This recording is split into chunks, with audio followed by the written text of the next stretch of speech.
Okay, welcome to the Apple Podcast. This is Lex at maxfuture.com, and today is Friday, June 24th, 2011.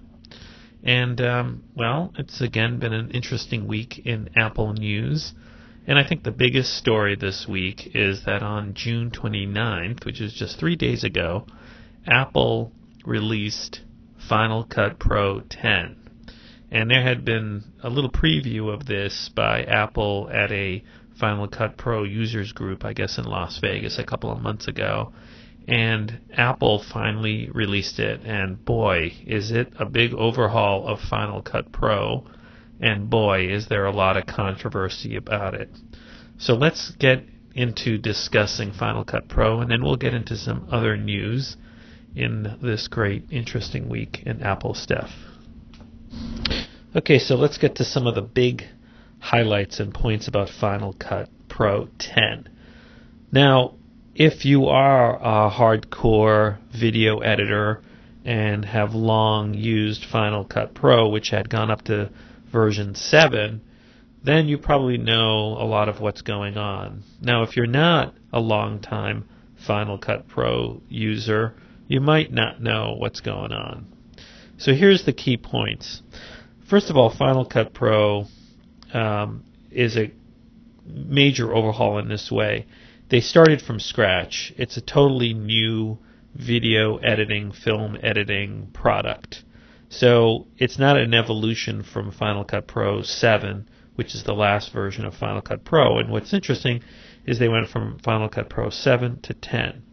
So one big difference is that the user interface has been totally redesigned, and it is inspired from the reincarnated iMovie. If you remember, several years ago, iMovie also went through a radical change, and the current iMovie has a very different user interface than the old iMovie, which was sort of linear, and Final Cut Pro 10 takes a lot of the sensibilities and the way things are done from iMovie.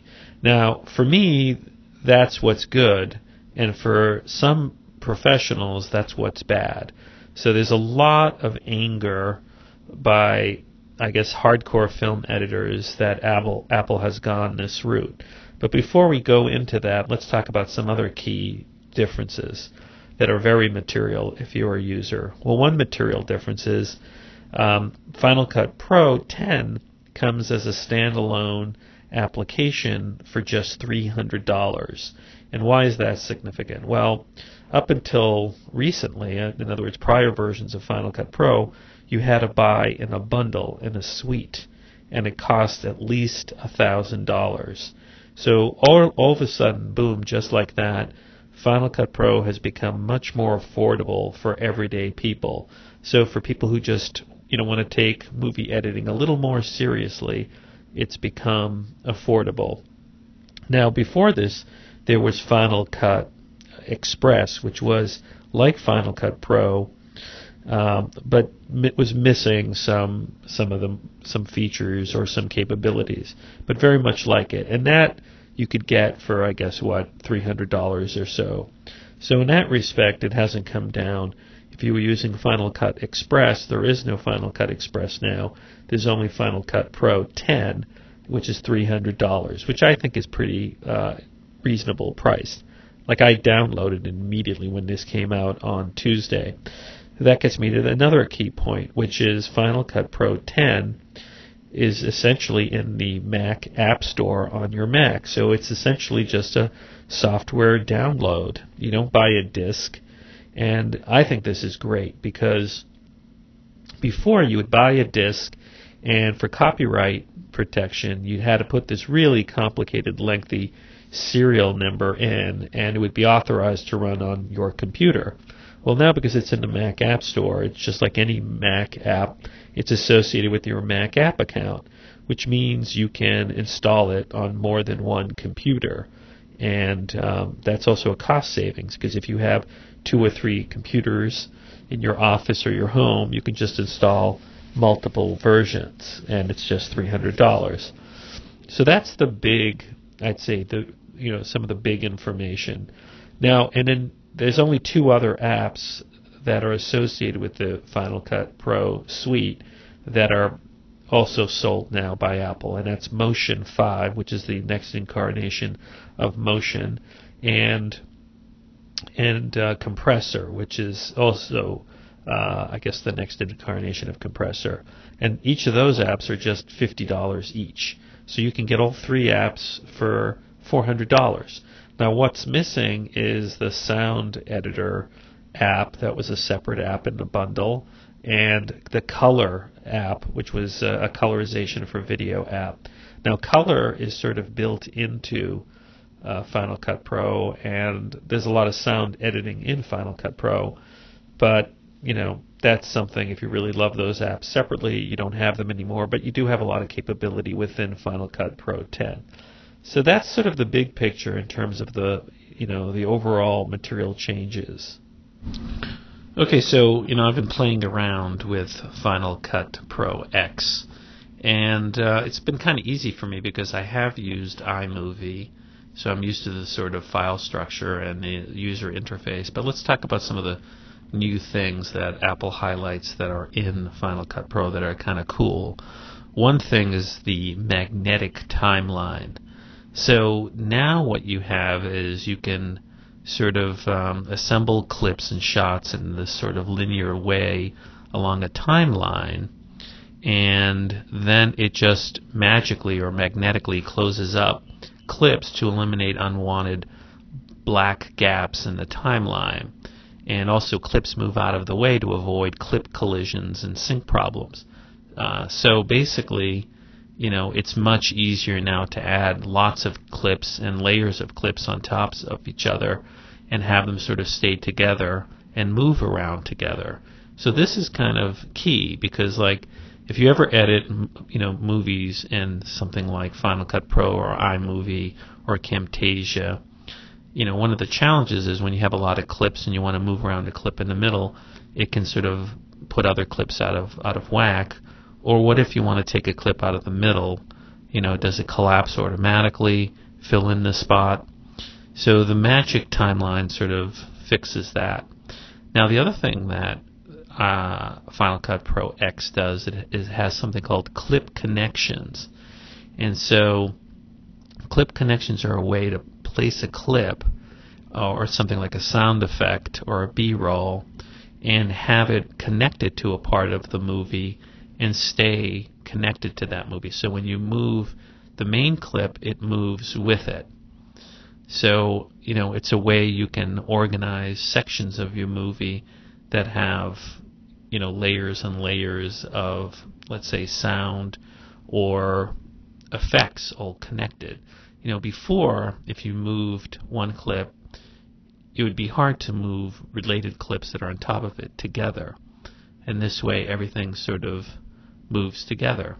And also, there's something new called compound clips. Now, this is really cool because compound clips are similar to the concept of sub clips.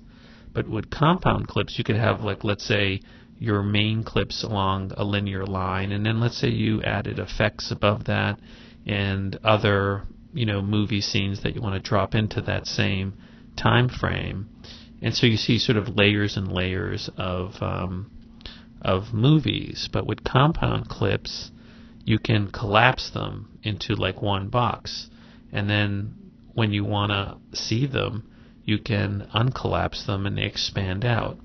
So it's a way to sort of simplify how you see your movie. It's similar to, this sort of technology existed in the audio editing software like Logic, or the ones that existed a long time ago when you had MIDI tracks. You could collapse multiple MIDI tracks into one track, merge them together, and then unmerge them. So that's really cool.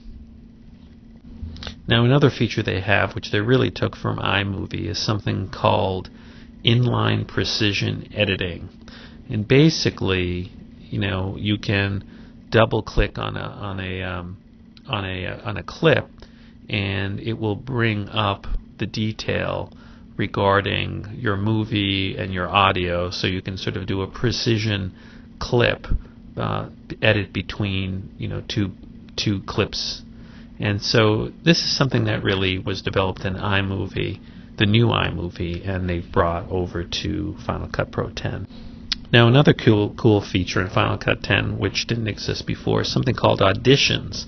And this is very similar to something that you have in GarageBand for audio recording, and in Logic, which is another audio recording app that Apple has. And Auditions is really cool because you could basically shoot multiple scenes of someone. Let's say someone's reciting a line over and over again and you want to use the best one. Well, you could bring all 5 takes and then have them all related as auditions. So they're all stacked together as one. So they don't clutter the screen, and you can quickly within the movie switch to and try the different versions of it. So essentially, it's multiple, film scenes that are the same, sort of stacked in. Now, you do this in GarageBand. You basically record like a music riff, and then it loops and records it again, and you have multiple versions of it. So with Auditions, you could shoot multiple scenes of something and then have it related, and then you don't have to make a decision there which one you want to use. You just have it all built into the segment of the movie clip, and then you could just quickly shoot in it. There's a little symbol which indicates that this is an audition section and that you have multiple versions of the same scene. So I thought that was pretty cool. Now Final Cut Pro 10 totally changes the way you organize your media. You no longer have bins in Final Cut Pro, and what instead you have is a similar way of organizing an iMovie, which is clips and other data are viewed as events. And basically, when you import in media from either a camera or from a folder, they become an event. And the event is associated with a date, when it was created or brought in. But also, Final Cut Pro has something pretty powerful for organizing all the data. It has something called content auto-analysis. And basically, you can have it automatically analyze your media as you bring it in and organize it and tag it in sort of smart folders. And smart folders, if you ever used them in iMovie, in iTunes, smart folders basically look for sort of metadata and don't actually copy the files into the folder. They just have sort of quick aliases to it. So here, there's all sorts of metadata that it can assign to the media and organize it that way, such as you could have shots organized by camera data, shot type. You could also have Final Cut Pro analyze if the shot contains one person, two people, or a group. So you could then create little subfolders, or it's actually smart tags that say, here are all the clips that you brought in that have just one person in the scene, or here are all the clips that you have with two people in the persons in the scene, or here are all the clips with groups of people in the scene. Similarly, here are the clips with excessive shake, or rolling shutter distortion, or that need repair for audio problems.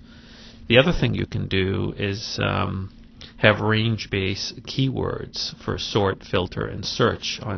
So basically, in the list view, shows the metadata for a clip, and you can skim and add your own new keywords. And so there's all sorts of powerful ways to tag data with your own keywords and create sort of Boolean search for all the different keywords that you've assigned to the clips that you've brought in. And like I said, you can also have smart collections, which you organize your clips without moving or copying files. It just sort of goes through all your media, and based on the parameters you've given for the smart clip, it creates a collection. So for example, you could say, I want the a smart collection to include all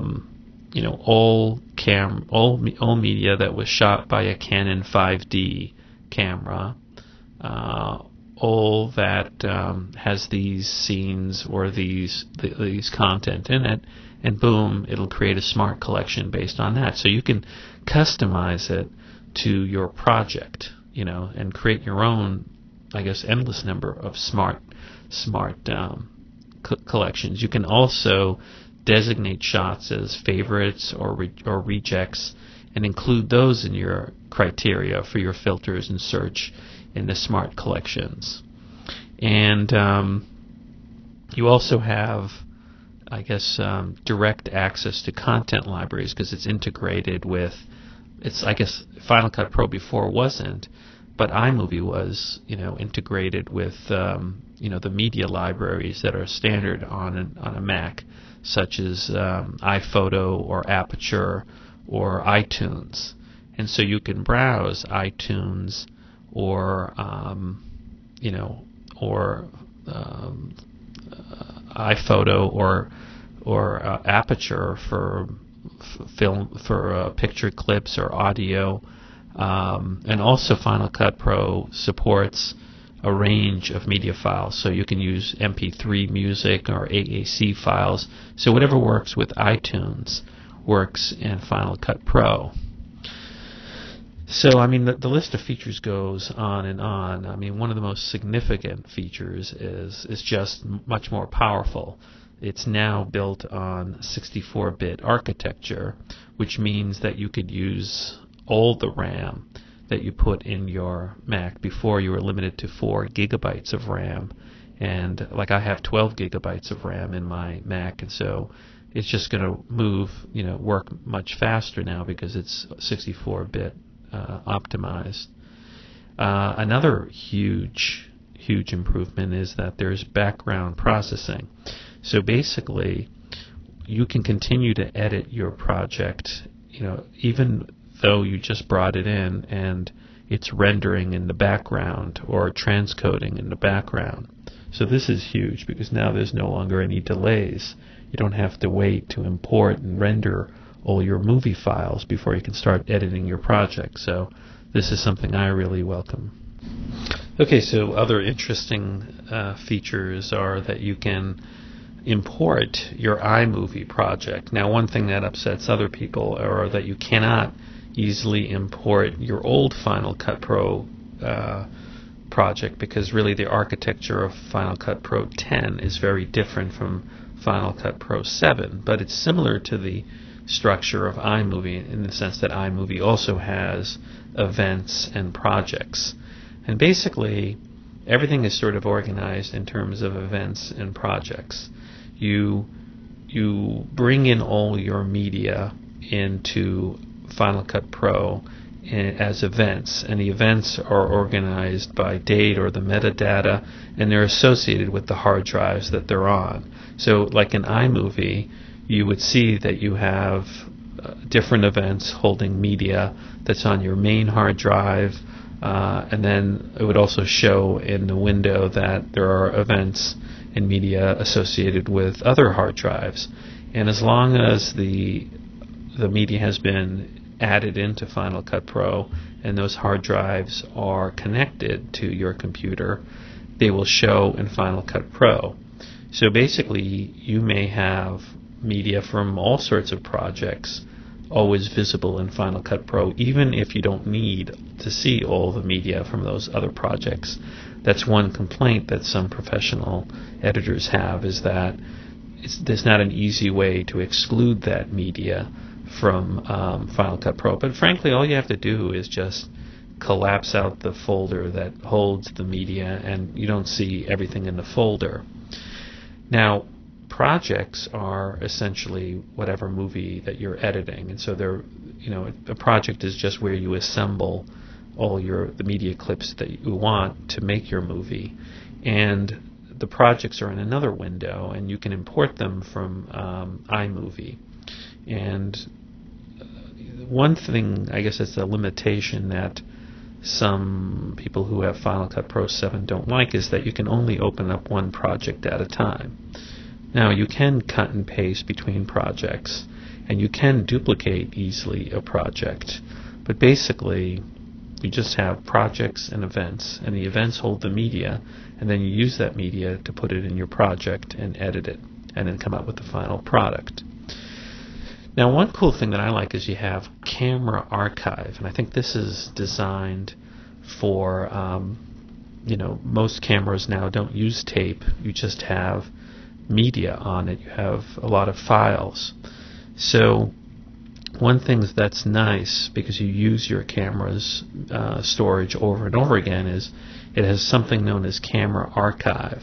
You may decide you only need some of the media on your camera, and you need to use that camera to shoot other films, but you can implement this Camera Archive function, and it basically creates a single volume archive of a collection of media, and it's all sort of bundled together and I guess compressed and used as just sort of one clump of data. It's not like subfolders and all of that. So this Camera Archive then can be opened in another Final Cut Pro project. So it's an easy way if you want to archive media from your film cameras. And let's say you don't want to bring it into Final Cut Pro as media, but you just want to archive it somewhere. This is an easy way to sort of create, it's almost like an image file, like those image files that you download of a program and then unbundle. That's what Camera Archive seems to be. Okay, so another cool feature is something called Proxy Creation. So let's say you have a laptop and you use an external hard drive really to store massive amounts of media. Well, with Proxy Media feature, you can import like your high quality video and store it like on an external hard drive, but you can create a lightweight proxy for your notebook for editing while you're on the road. Let's say this is particularly useful, let's say if you have a MacBook Pro or even a MacBook Air with an SSD drive. Now, the SSD drives don't have a lot of storage. So let's say you have some sort of massive project that you want to edit on your MacBook Pro with an SSD or MacBook Air, and you don't feel like taking massive hard drives with you for the editing. Well, you can import from the camera the massive video files, but create proxies, and I guess the proxies are essentially lower quality version of the same files that are on your laptop and in the project, and then when you hook up to the main media that's on your external hard drive, they know which files they're associated with, and you can keep working on the originals with high resolution. So this is a good workaround, because the real challenge for anybody editing movies are these movie files are massive and can take up a lot of room. So how do you do that and also have the flexibility of being on the road and traveling and editing with your laptop? Okay, so another cool feature is that Final Cut Pro is continuously saving, and it's always saving, so you never have to actually save any project or event. Now, some people have complained about this because, well, what if you want to go back to an older version or you don't want to make any changes?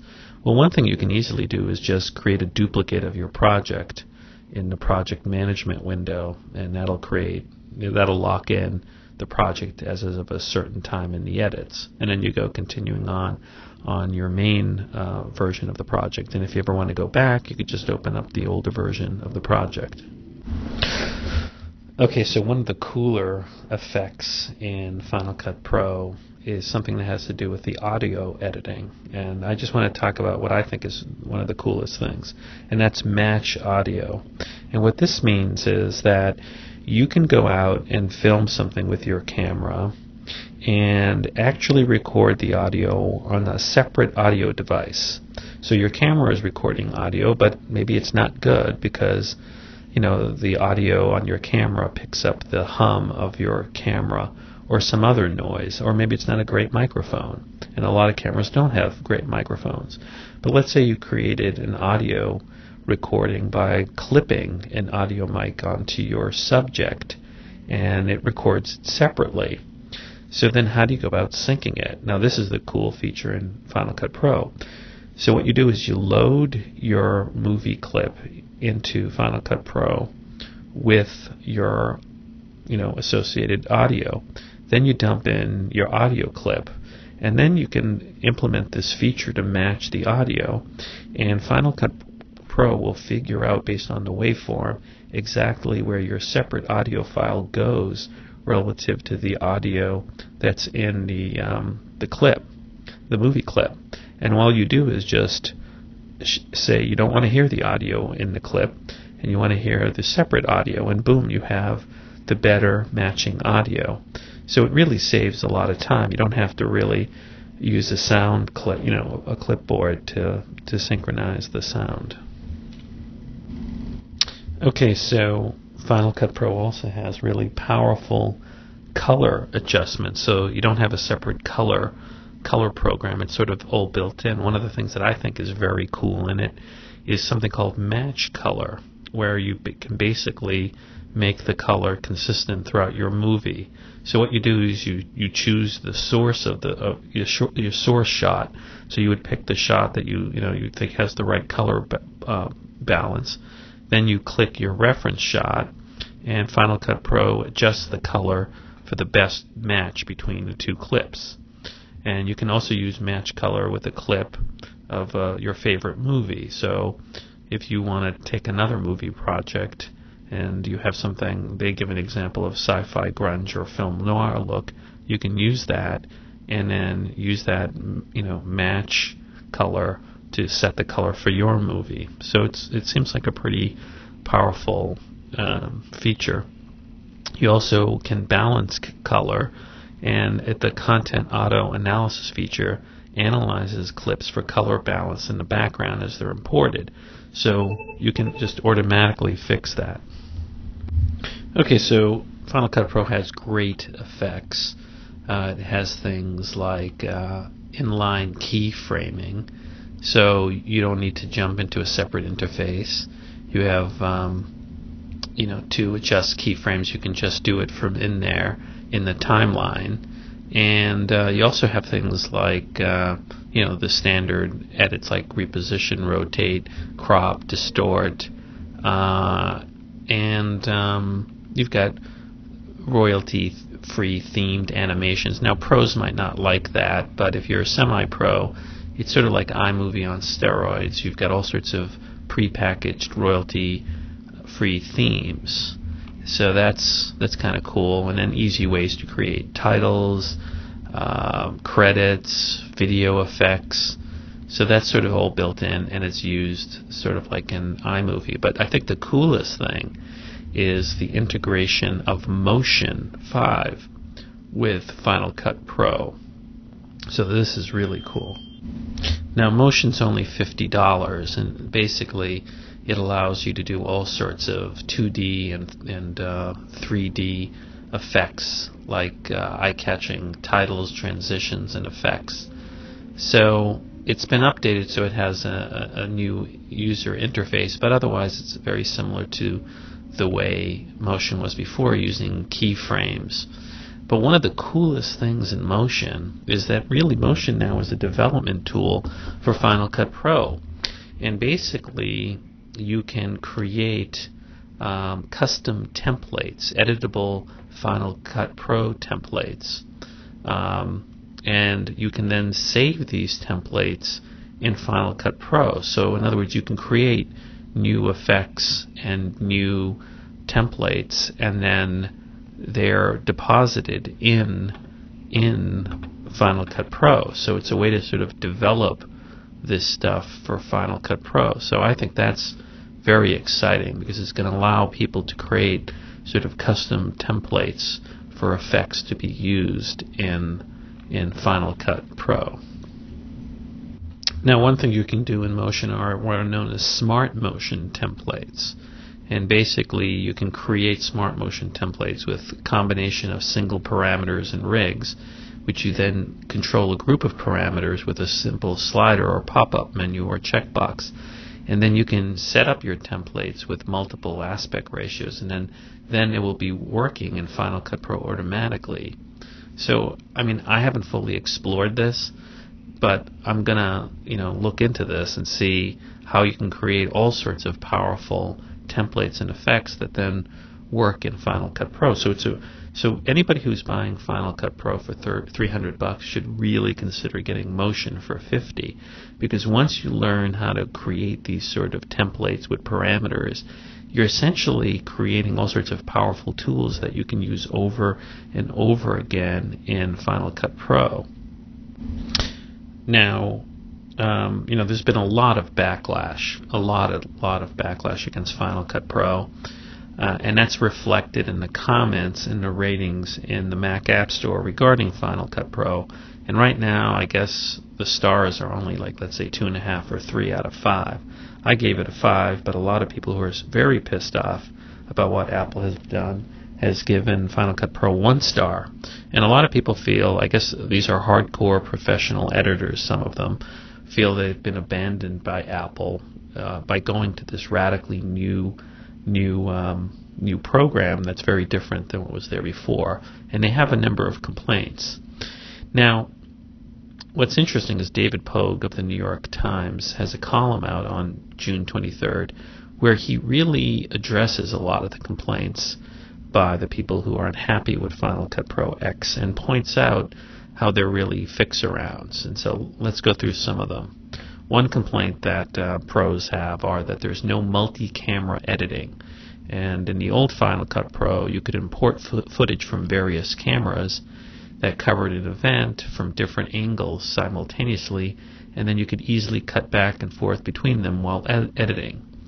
And what Pogue points out is that Apple will probably restore this feature in an update, but there's a stopgap, and he basically says all you have to do is drag 2 clips into parallel timeline tracks and then choose Clip Synchronize Clips.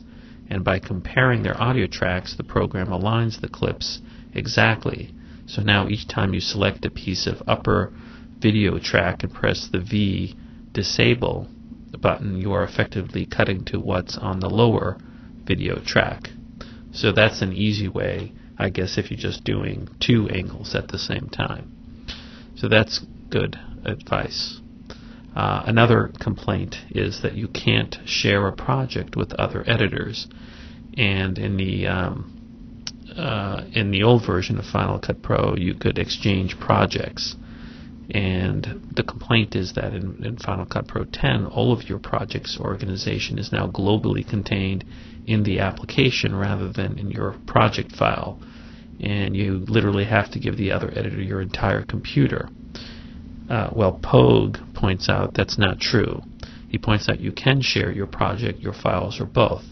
And he says if the other editor already has the raw video files, you can hand over the project file. And if the other editor can also inspect the project library or its info panel, they can click Modify Event References to reconnect the project to their own copy of the media files. So, and if they don't have the raw files, they can use various commands to let you move you can use various commands to let you move your project file, the media files, or both to another computer on the network or to another hard drive or whatever. So, all you have to do is really just save your project and media files on an external hard drive, and then somebody can open it in Final Cut Pro on another computer. That's what I think. Another complaint is that you can't freely organize your media files, that there is no way to customize the organization. Pogue points out that you can customize the organization if you just use the keyword tagging, and dragging a clip into a folder essentially applies a new keyword to it. So it's just a different way of organizing, and frankly the keywords and the metadata is just as powerful as putting stuff in folders. It's just a different way to organize. Rather than using a folder structure or a bin structure, you're using metadata to really tag media. Another complaint is that you can't specify an import location, that when you import video files, you have to put them into your movies folder in your user. And Pogue points out that's a misconception, because in the Final Cut Pro 10, in the import dialog box, there's an option called Copy Files to Final Cut Events folder. And if you turn it off, Final Cut leaves the imported files wherever they are. So in other words, let's say you have a whole bunch of media on an external hard drive, and you don't want to have that all copied into your movies file under your username on your main hard drive where your operating system is. You just uncheck that box, and those media files on the external drive will be part of your Final Cut Pro program. They'll just remain on the external hard drive. Okay, another complaint is that you can't connect to an external monitor. And he points out that pros like to work with Final Cut on a Mac screen, but they prefer to use an actual edited video on a dedicated second screen.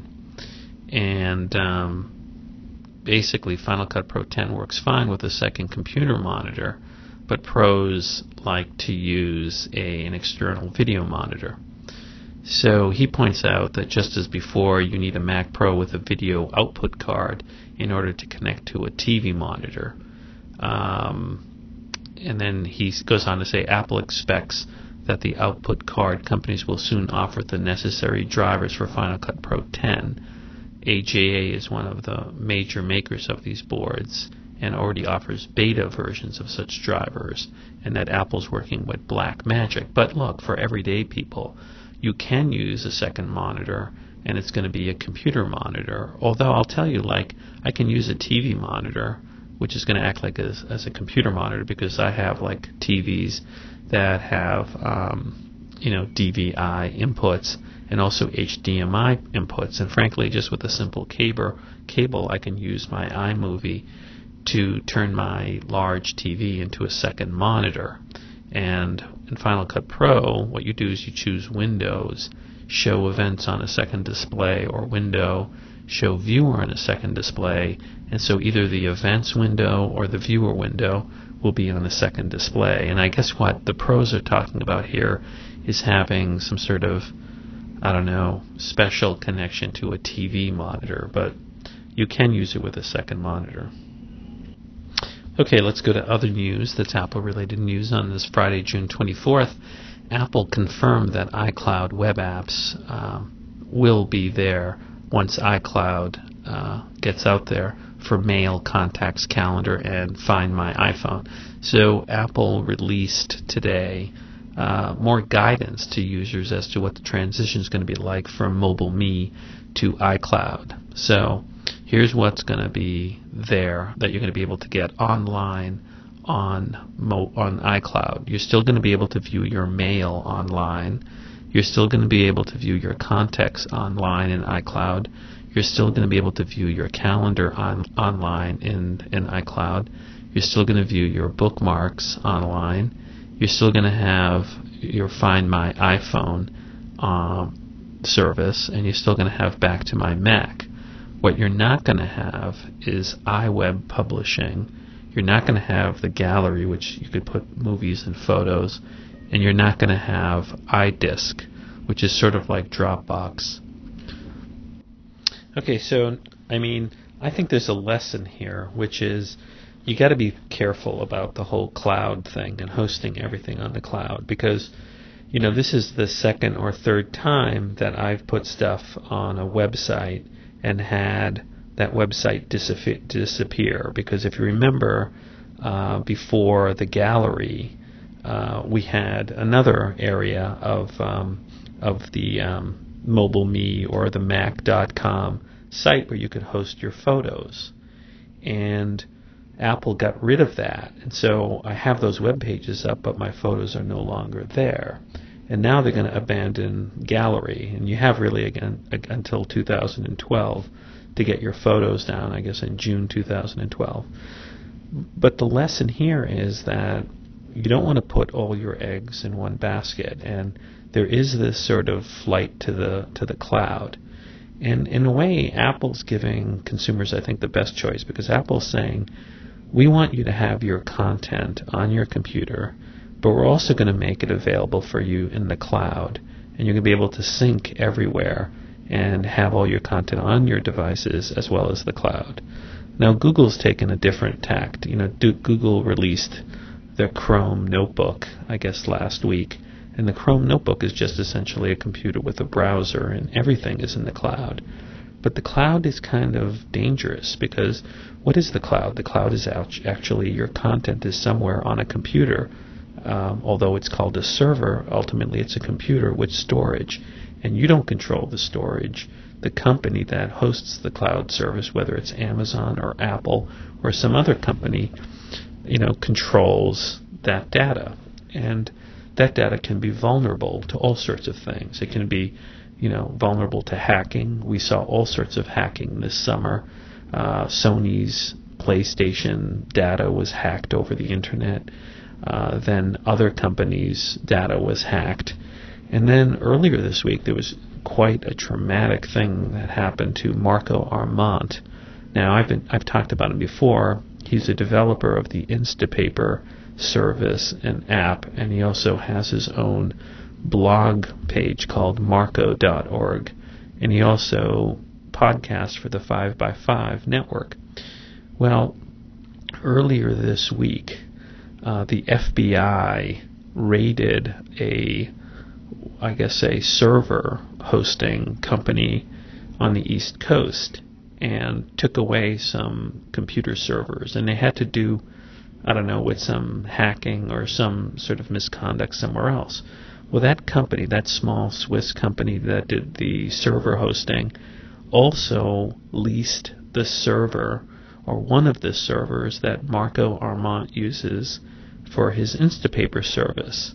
And so what ended up happening is the FBI took some routers and some servers, and they happened to take the server that was leased for Instapaper. And there's no indication that Instapaper did anything wrong. And in fact, the target of the FBI seizure of the servers was probably something completely different. But as a result, Instapaper lost one of its servers. Now, it didn't bring down the service, but it greatly alarmed people. But it just raises the whole point that when you have your data somewhere else, that somewhere else is a hard drive somewhere else. And that hard drive could be one of many hard drives or storage devices operated by large companies like Amazon or Apple or Google, or it could be a small company like this small server company that Marco Arment used for one of his servers. So it really raises the issue, what is your best strategy for your content? Now, the strategy I employ is I have data on my computer, and then I back it up with Time Machine, Apple's backing up software, to an external hard drive, a 3 terabyte Western Digital hard drive that's on my desk next to my iMac. And then on top of that, I back up everything that's on my computer to a cloud-based service where I use Backblaze because it has a Mac client that's very Mac-like. And Backblaze costs $50 a year. And for $50 a year, I can back up everything on my computer and anything connected to an external hard drive that's connected to my computer, and it'll do incremental backup. So as I change some files, it'll back them up, and I can exclude things that I don't want backed up. So I'm not putting all my eggs in one basket. Look, you're vulnerable if you only have it one place, but you're also vulnerable if you don't have it under your control and you have it somewhere outside your control. So when it's not in your house, then you don't have any control over it. Really, the third party has control over it. So what I would suggest is try to have control, but also try to have backup. Honestly, for a lot of my most critical data, like your private financial files or pictures or movies of your families, I would put it also in a third location that only you have access to. For example, if you have friends or family in another state, what you could do is dump all that data onto another hard drive and just deposit it there, and then every now and then swap it out and send another hard drive there. Now, one thing that you could do is there's a service called CrashPlan, and CrashPlan is very interesting because CrashPlan on one hand is like Backblaze and other online backup services, and that you can pay a fee to CrashPlan and then just back up over the internet your files to CrashPlan for a fee, like $50 a year. But CrashPlan has another cool feature that I've been meaning to use, which is CrashPlan allows you, if you wanted to, not to use backup services at CrashPlan, but rather just download the CrashPlan software, and then the CrashPlan software allows you to back up to your own external hard drive, but also you can give a friend a hard drive and have them connected to their computer, and if they also have CrashPlan, they can allow you to back up to the hard drive connected to their computer. So the beauty of CrashPlan is it allows your friends or relatives to become your own cloud service. So you could then back up to their hard drive, and if you wanted to, you could reciprocate and allow them to back up to your hard drive. And I actually think, wouldn't it be cool if Apple came out with something like this? What if, there had been rumors that Apple was going to come out with new time capsules and new Apple Extreme routers, and they actually also came out with Apple Extreme routers and new time capsule this week, and they quietly updated them. So the time capsule now supports has an internal 3 terabyte hard drive, and of course it has a router, and the Apple Extreme router is just more powerful now and has better range. But there had been rumors that they were going to do something special with it so that it supported caching of data and support for iCloud, so that data would be cached to your router or time capsule and then synced to your iPad or iPhone or Mac.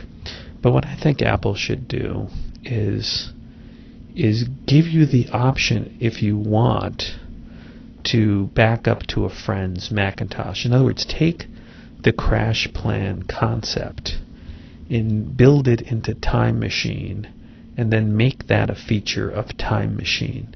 How cool would it be if in Time Machine you could set it up so that you send a request to a friend or relative who's got Time Machine and a Mac on their computer, and say, can you let me make your hard drive related to my Time Machine?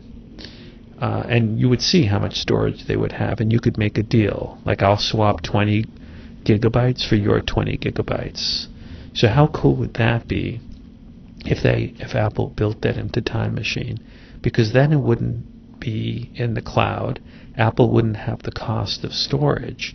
Rather, the cost of storage would be something that your friends and relatives would bear.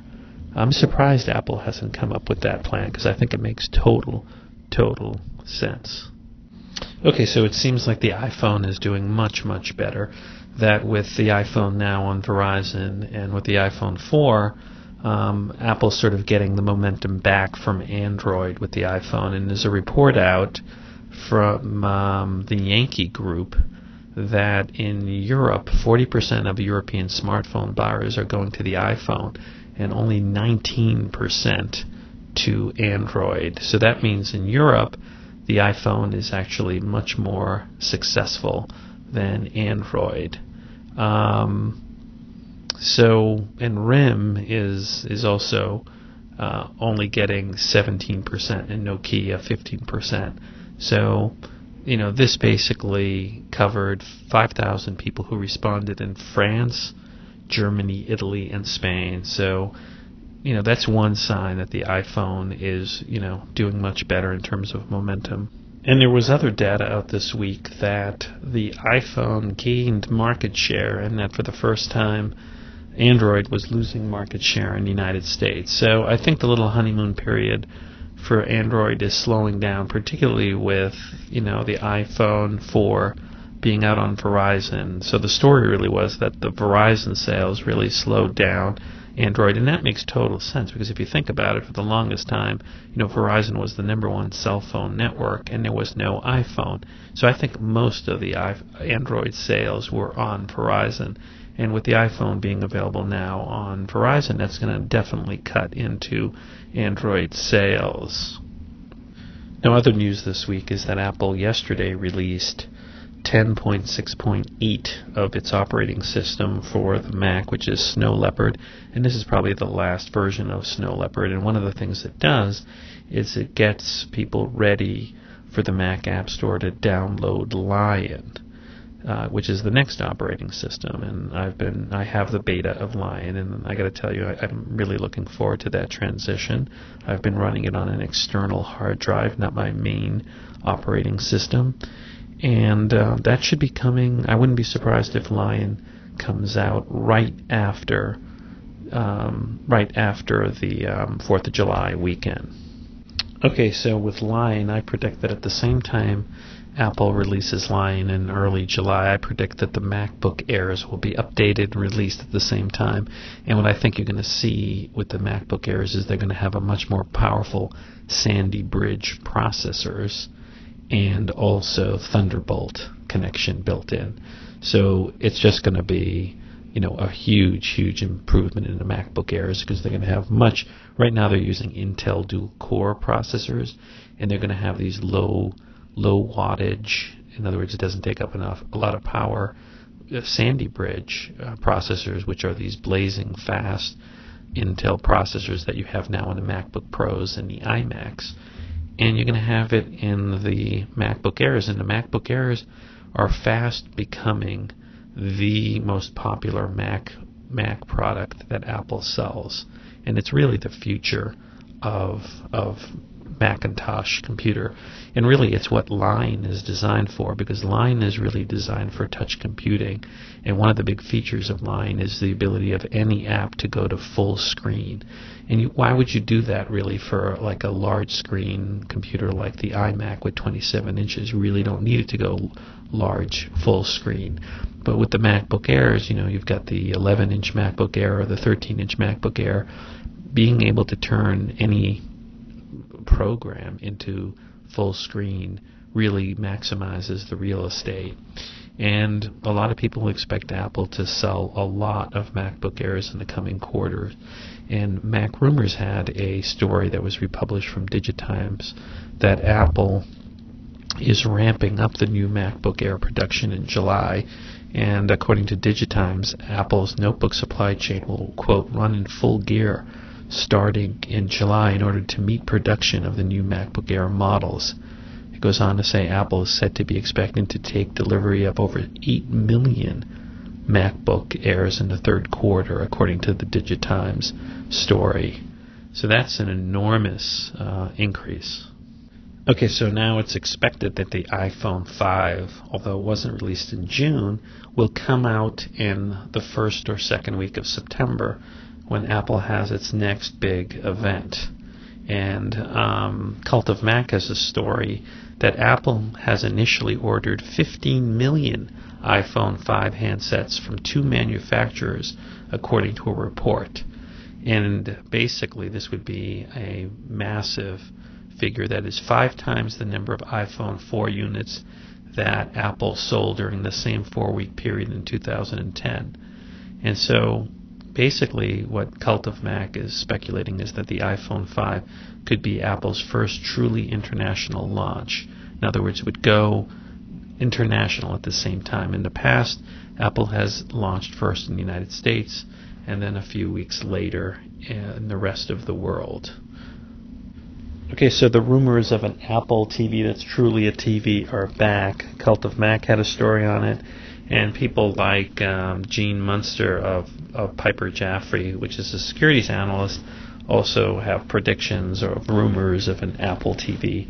And I think it makes sense, and I do think that maybe in the fall we could see a true Apple TV.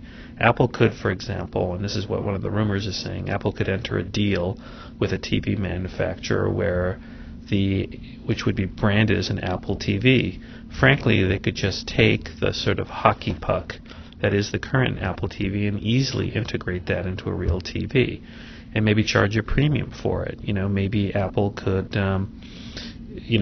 frankly, I would buy such an Apple TV because I don't like the idea of connecting boxes and devices to a TV. And so that would be one less box that I would connect to the TV. In other words, if the TV already had, an Apple TV software and computer built into it, how cool would that be? Because I wouldn't have to connect anything to it. I would just have to connect, if I wanted to, the internet would be connected to it by Wi-Fi or by Ethernet cable. But if I wanted cable TV, I could also connect it. And I think Apple has to go this route because it totally makes sense. I think what's keeping Apple back is the margin. In other words, there's not a lot of margin in the TV market. But I think what Apple should do is make it a high-end product, because in the high-end product, you can get margin. So Apple should maybe, make plasma TVs that are really beautiful, fantastic plasma TVs. And they could build in a margin of like 30 or 40% if they made it beautifully designed and had Apple TV built in. People would pay a premium. Where there are margins in the TV market are in the high end. So you could see someone paying $3,000 for a 52-inch plasma TV if it truly was an Apple branded TV and beautifully styled and just a piece of work and had great specs and Apple TV built in. So I don't think it's a pipe dream. I think eventually Apple's going to do this. It's going to do it because if people like me want it, there's got to be other people like me out there who want it. So just think, if you really want something in this economy and technology, if you really want something, somebody else probably wants it too. And if somebody else wants it too, somebody's thinking about building it. And somebody thinking about building it, someone will build it and someone will deliver it.